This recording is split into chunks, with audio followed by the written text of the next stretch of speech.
ഗുരുവായൂർ ക്ഷേത്രത്തിൽ പോകുന്ന ഓരോരുത്തർക്കും അവിടെ നിറയെ മഞ്ചാടി കുരു കാണാം. കുഞ്ഞു കൈകൾ കൊണ്ട് മഞ്ചാടി വാരി കളിക്കുന്ന കുരുന്നുകളെയും കാണാം. കുഞ്ഞുങ്ങളുടെ മുഖത്ത് സന്തോഷം അത്രത്തോളം ഉണ്ടാകും. ഇങ്ങനെ മഞ്ചാടി വാരിയിടുന്നതിന് പിന്നിൽ ഒരു ഐതിഹ്യമുണ്ട്. ഒരിക്കൽ ഒരു മുത്തശ്ശി ഗുരുവായൂരപ്പനെ കാണാൻ പുറപ്പെട്ടു. കണ്ണന് കൊടുക്കാൻ ആ പാവം സ്ത്രീയുടെ കയ്യിൽ ഒന്നുമുണ്ടായിരുന്നില്ല. മുറ്റത്ത് നിന്ന മഞ്ചാടി മരത്തിൽ നിന്നും അല്പം മഞ്ചാടി ശേഖരിച്ച് കണ്ണന് കൊടുക്കുവാൻ അവർ കൊണ്ടുപോയി. എന്നാൽ തിക്കിലും തിരക്കിലും പെട്ട് മുത്തശ്ശിയുടെ കയ്യിൽ നിന്നും മഞ്ചാടിയെല്ലാം പോയി. ഏറെ സങ്കടം തോന്നിയ മുത്തശ്ശി നിറകണ്ണുകളോടെ നിന്നു. മറ്റാരും ഇതൊന്നും ശ്രദ്ധിക്കുന്നുണ്ടായിരുന്നില്ല. അവരവർ കൊണ്ടുവരുന്നത് സമർപ്പിക്കാനുള്ള തിരക്കിലായിരുന്നു.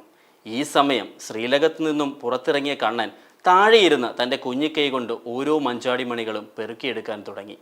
ഇത് മുത്തശ്ശിയല്ലാതെ മറ്റാരും കണ്ടില്ല. പിന്നീട് ആ മുത്തശ്ശി സ്ഥിരം വന്ന് കണ്ണന് മഞ്ചാടി സമർപ്പിക്കാൻ തുടങ്ങിയെന്നാണ് വിശ്വാസം. ഇങ്ങനെയാണ് ക്ഷേത്രത്തിൽ മഞ്ചാടി വാരിയിടൽ ചടങ്ങ് ആരംഭിച്ചതെന്നാണ് ഐതിഹ്യം.